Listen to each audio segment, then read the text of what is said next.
I think there are times in your marriage when you know you need that physical intimacy because you need to reconnect. And maybe it's not this intense desire to have sex, but it's like, hey, I want to be physical and intimate with you because I just feel we're a little separated right now. And I know that this is going to bring us back together. It's like going to the gym. It's like you don't want to go, but when you go, it's awesome. And you're like, hey, isn't that great? Let's do that every day. Yes. Your blended family has a 100% chance of success when you do it God's way.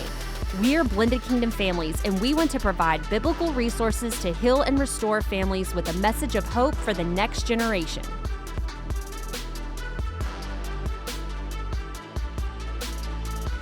Hey guys, welcome back to the BKF podcast. We are excited you're here with us today. And if you have not, like, share, comment, subscribe, all that cool stuff. We just want you to hang out with us more. And if you're new to the podcast, welcome, because it's going to be really cool. We got tons of seasons to go back and watch, lots of good information. This is my beautiful wife, Vanessa, and we are going to be hanging out talking about intimacy today. Intimacy. And when there's a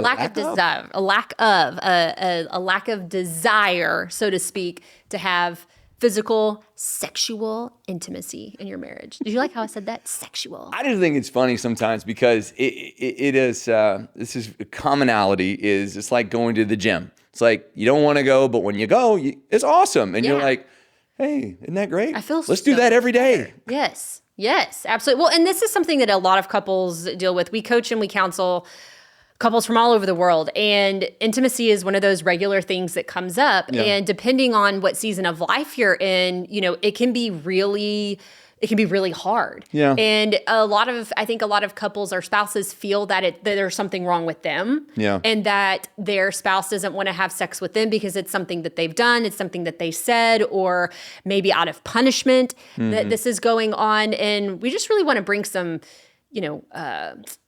just some things to light on that and how you can work through that. Because oftentimes, if it's not something that you got in a fight, and you don't want to have sex with your spouse, or, maybe, depending on what the situation is, a lot of times it's something that naturally can happen with our bodies, depending on the level of stress that we're experiencing. Again, the season of life that we're in, it can be a hormonal imbalance. There's so many different things that can attribute to there being a lack of desire in your marriage, including like if you and your spouse are not getting along, if there are high conflict blended family issues going on, there can be just this natural lack of desire to want to be with your spouse. So how do we combat those, and where do we start from? Well, I think first understand that, newness is newness for a reason. So like when you first get together, you may not see these issues. Yeah. It's like getting a new toy. It's like, hey, this is fun. This is fun. We're excited. Yeah. We're exploring it. This is all new. Everything is great. Yeah. All these things. But I said this before we started the podcast. I said, pretty much everything else in life doesn't aid intimacy. Everything is stressful. Finances are stressful. Kids are stressful. Work is stressful.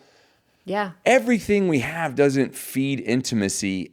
And I think another thing blended families deal with, a lot of blended families are getting married later in life. So your second marriage, you may be in your 40s, you may be in your 50s, and you're bringing sexual trauma. I'm bringing a lot of stuff into this, but we're going to kind of hit first on just a physical issue. Yeah. So a lot of times people just don't take good care of themselves. Right. And you may find that there's just a physical issue that you're dealing with that you either don't want to bring into light, or maybe it's not something you want to talk about, but you need to just bring it up. Or like you kind of know within yourself like something's wrong and you don't want to go to the doctor and get it checked out. Yeah. So the first thing we always encourage is if you're experiencing intimacy issues, first, let's get to the doctor. Yeah. Be okay with going to the doctor. So men, prostate exams, those really scary words that people talk about, but getting your hormone levels checked, getting your testosterone checked. Hey, am I functioning okay as a person? Yeah. Because what ends up happening is if you're not, rejection plays in there, and all of a sudden your wife feels rejected, your husband feels rejected, and that just builds on top of each other. Yeah. So first, let's get to the doctor and find out what's going on. Well, and understand too, you guys, from age 35 to 40 and beyond, there is a natural decline and progression where like hormones start becoming a factor. Your thyroid becomes a factor, like all of these things. So understand that like when you start hitting that 35 age range, like making sure that you are getting those yearly physicals, which you should be anyways, but kind of staying on top of that, because you will start seeing some of those things coming into play, the older that you get. Well, and I will say women probably do this better than men. Sure. Dudes, we have to check our ego at the door and understand that things don't always work the same. They're not going to work the same when you were 20 as when you were 50. So if you're experiencing an issue, I find that wives are much more accepting. I mean, they're so much more accepting than what we think. And just saying, hey, listen, things ain't working the way they're supposed to. So let me go get this checked out. Let me go, see what a doctor thinks about that. Check your ego at the door and just be okay with that. Well, and I think for wives too, I mean, I'll just be open and transparent. I know for me, I had to go get my hormones checked and I was very low in testosterone, and that explained a lot of things that we were experiencing as a couple. And so, even women, and it can go both ways. Maybe it's men have a lack of desire, and hear me out, guys. It's not that you love your spouse any less or that you don't want to be physical or intimate. It's that you're so tired, or like you're just like, man, I cannot get into it, and I love you and I want to have sex with you, and I know we need to have sex, but like the drive is just not there, right? Yeah. Understand that it could be that your spouse who's experiencing these things is really struggling because they want to please you and they want to provide for you in that physical and intimate way, but they're just like, physically, my body and my mind space right now are just not there. Well, and intentionality. Giving the grace and patience is what I wanted to say. Intentionality is a big part of that. And we just did some lives on, feminine and masculine energy. We've done a lot of podcasts on, increasing romance in your blended family, in your blended family, but in your marriage. Yeah. In ways that you can foster that relationship. So sex is usually, it's either the culmination of those things or it's the start of those things, but they don't happen without each other. Right. You're not just going to have a purely sexual relationship and not have all the other stuff with it. Yeah. Well, so that was more of like the physical, like, hey, there's something going on with my body. But maybe you're in a situation where you and your spouse have you're just not seeing eye to eye. Maybe there's some anger, there's some resentment and bitterness built up from either weeks or months or years of, you just haven't been in unity. And so maybe you're sleeping in separate bedrooms and, you have not had any physical or, sexual intimacy in a very long time. And what I will say is in marriage, we need that. We need to have that intimacy with our spouse, because it's something that God created. It is so beautiful. And it's something that knits us closer and closer together with our spouse as we are having those experiences and those moments together. And even on a biological level, the nurse in me is going to come out. Yeah. When you and your spouse have sex more and more and more, you're going to want to have sex more and more and more. Yeah. No, the idea of sexless marriages is very real. I mean, it's very real, and it's gaining in traction. So there's a lot of ways that I would tell you, and maybe we can speak from, a husband perspective and a wife perspective. But from a husband perspective, I mean, understand that stressors are readily available all throughout your day and into your marriage. So creating opportunities for intimacy is very important. Yeah. And you don't want to just have an expectation, meaning you're just like, I want to have sex, wife, just go. I think that that's a very dangerous space to be. I think that there is a lot of grace and patience that should be involved in intimacy, but also it's not accidental. Yeah. I think people, I made this comment to you a couple of days ago. We were watching something and there was just like this huge passionate makeout scene. And I was like, yeah, that's not really what happens anymore. I'm just saying, like, practically speaking, I don't have an expectation of that. Yeah. It's not like this moment where you're like crossing paths and all of a sudden you just stop and you just like start heavily making out and then the clothes just fall off. Yeah. Like, it generally doesn't happen like that. You've got planning, you've got a little bit of romance. You're trying to figure out the right timing, not too late. Early mornings, maybe not, but like, maybe it's lunchtime for you, but there's an intentional plan that you're planting seeds, you're flirting, you're saying things to each other to make them feel more like who they're supposed to feel like. Yeah. So, it's like, you don't ever stop flirting with your spouse. It's like, if you're a guy and you're walking by your wife, I mean, it's our natural, tendency to give them a pat or give them a squeeze. I mean, this is how we connect physically even before intimacy, just to kind of let your wife know that, like, hey, I'm thinking about you. You still turn me on. You still are attractive to me. You're still the person that I look to for intimacy. But those seeds are planted beforehand. Yeah. Well, and I think it coincides with spiritual intimacy so well. Like the more spiritually intimate that you are with your spouse, the more physically intimate you can be, and vice versa. But,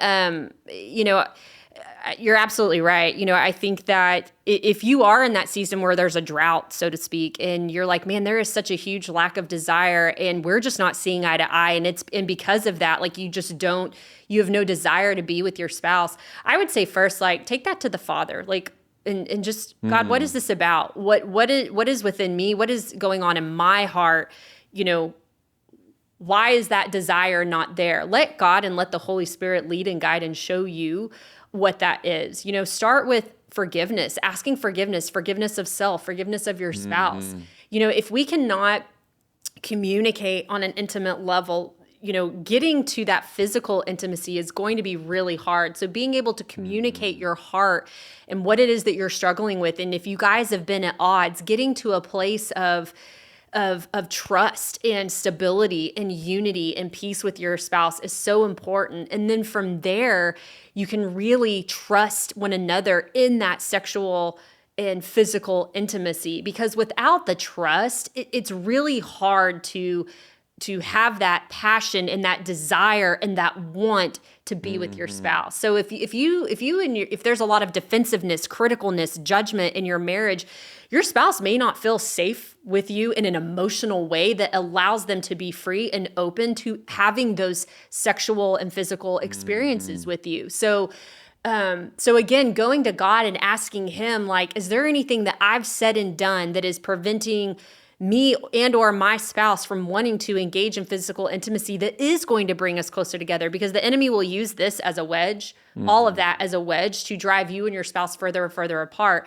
And sexless marriages, you guys, they don't last. I mean, Scott's been counseling for a year. I've only been doing it for a couple of years, and we do coaching, but the couples who are not physical and who do not have sexual intimacy in their marriage, we usually do not see, they just don't tend to last. And it's unfortunate. Well, and you talked about, the spiritual side, and I'll say that same thing to husbands. If you find that your wife is just has no desire, ask yourself, like, what am I doing that is preventing this? Like, do I have a spirit of, toxic masculinity? Do I have a spirit of, not, catering to her emotionally?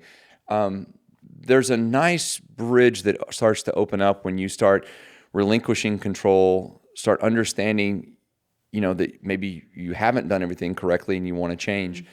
But that natural progression towards intimacy should be there. But it needs to be intentional. And I think wives can also, we're also in a season of, we're complete busyness. And kids, I love them, but they kill intimacy. They do.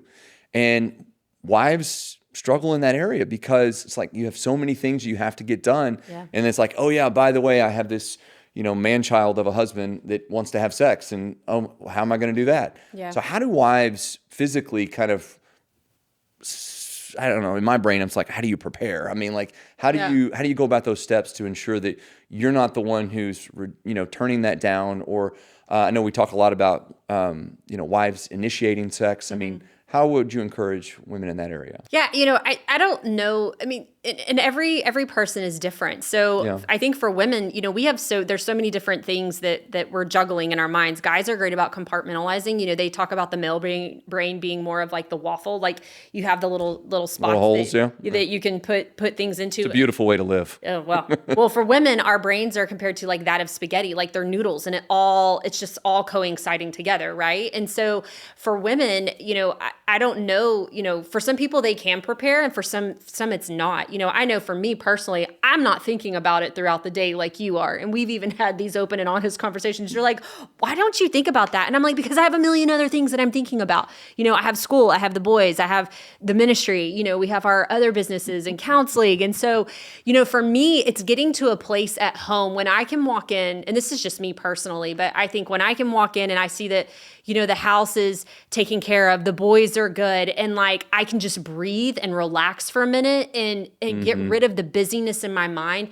That's when I can, then mentally start to prepare, and then I can prepare my body, so to speak, for that, and get ready for having that experience with you. And so I think, for wives, it's just being intentional and taking a moment when we know that our husband is giving us those signals. I know when you want to, when you're throwing down, I'm like, I hear what you're saying, and it starts in the morning. And I'll tell Scott, I know where your mind is at. I got you. Okay. Like, we're going to do this today. And so for me, it's prioritizing that. So when I get home as a wife, what do I need to do to, I need to take care of my husband and my family, but then what do I need to do for myself that can better help me get in a heart and mind space that prepares me for having an enjoyable experience with my husband? Because as much as I know you want to please me, I want to please you. So how do I go about doing that? And for some of us, maybe it's after the kids go to bed and you take a hot shower and you're like, okay, I can relax. I don't have anything to worry about. Now is the time. Maybe it's that, our kids are always in our room. They're at our door. Lunchtime is the best time. Like, and you want to make it spicy and romantic. So you're like, hey, meet me at the house at noon. And, whatever that is, what that is for you. And so again, just being intentional about taking that time to prepare your heart and mind for that. Yeah. And I'll also say, women initiating, it's just something that I think is important. Yes. And I know you do a great job of that because it's not always on my mind. I mean, there are times when you're like, hey. Well, I think too, like, I know for men, they want women to desire to do it. I think there are times in your marriage when you need that physical intimacy because you need to reconnect. And maybe it's not this intense desire to have sex, but it's like, hey, I want to be physical and intimate with you because I just feel we're a little separated right now. And I know that this is going to bring us back together. So sometimes it's even going to your spouse and being like, hey, I'm feeling really disconnected. Like, I want to spend some time with you. Like, let's get back on the same page. And so you have that sexual and physical intimacy and things are just kind of automatically and naturally a little bit better. And your heart is softened. Your mind is in a different place. And maybe what you were mad about before, you're not mad about now. And it's really cool how God created the body to just naturally release those endorphins and things that calm the stressors and calm the things in life that we were once worried about.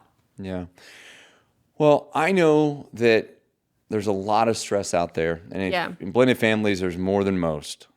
And so what we always try to promote is the idea of make sure your marriage is a focus. And sexless marriages are on the rise. And don't be a part of that. And don't not do the things that enable you to have an enjoyable marriage, which I will tell you, God wants you to have fun in your marriage. Yeah. He wants you to enjoy each other. Now, if you've gone through sexual trauma, things that are in your past, this is where you get in with a great counselor, having great communication with your spouse and saying, man, I'm struggling in these areas. If you're newly married and you're a guy and you've dealt with porn addiction, get with somebody who's going to help you. Don't continue to carry baggage and then it manifests into the lack of intimacy. Yeah. So let's start being proactive about the concept of I am going to put things in the works that are going to make sure that I have a great marriage. And we hope that at the very least, this is opening up a conversation with you guys. Yes. It's just saying, hey, I saw this podcast. Let's have a conversation. We're not really connecting physically. So let's do that. Yeah. Yeah. And if you have a spouse, you guys, and you're like, man, my spouse, like this is what I'm experiencing right now. My spouse has a lack of desire and I don't know what to do. Or it's you that has the lack of desire and you see that it's hurting your spouse and you're like, I don't want this. Like, I want to have a desire to be intimate with my spouse. You guys, we have coaching. And like Scott said, there are biblical counselors and therapists out there. Get connected with somebody that can help you and walk with you in this journey. It can feel very shaming or like you're alone in this. You guys, people experience this all the time. Couples experience this all the time. You are not alone. Our BKF coaches, Scott and I, we're here for you guys to walk with you through this if you need that. So be sure to check out those resources that are out there for you. blendedkingdomfamilies.com, coaching, 7 Therapy, for counseling. It's our counseling center. We highly encourage you to get with somebody that can walk with you through that in this season. Yeah. Guys, we hope you've enjoyed this episode. We hope it's enlightened you, and we hope that, honestly, you go home and you have more sex. We want that for you. We want you to have a great marriage and an intimate marriage. So, guys, thanks so much for being with us. Can't wait to be with you next week. Yes. Don't forget the Blended Family Conference coming up October after 5th. the summer. Tickets are on sale right now. Get your early bird tickets, and it will be an amazing experience. It's going to be incredible. Yes. Go to blendedkingdomfamilies.com and then our events page. You can register online or in person. Yeah. But we want to see you in person. We want to see your beautiful, smiling, shiny face. Guys, take care. We'll be with you next week. Hey friends, so glad you were here with us today, and I hope you enjoyed today's episode. You can find more resources from Blended Kingdom Families at blendedkingdomfamilies.com. Join us again next time as we talk about more blended family topics. Be blessed in all that you do, and remember, nothing will be impossible with God.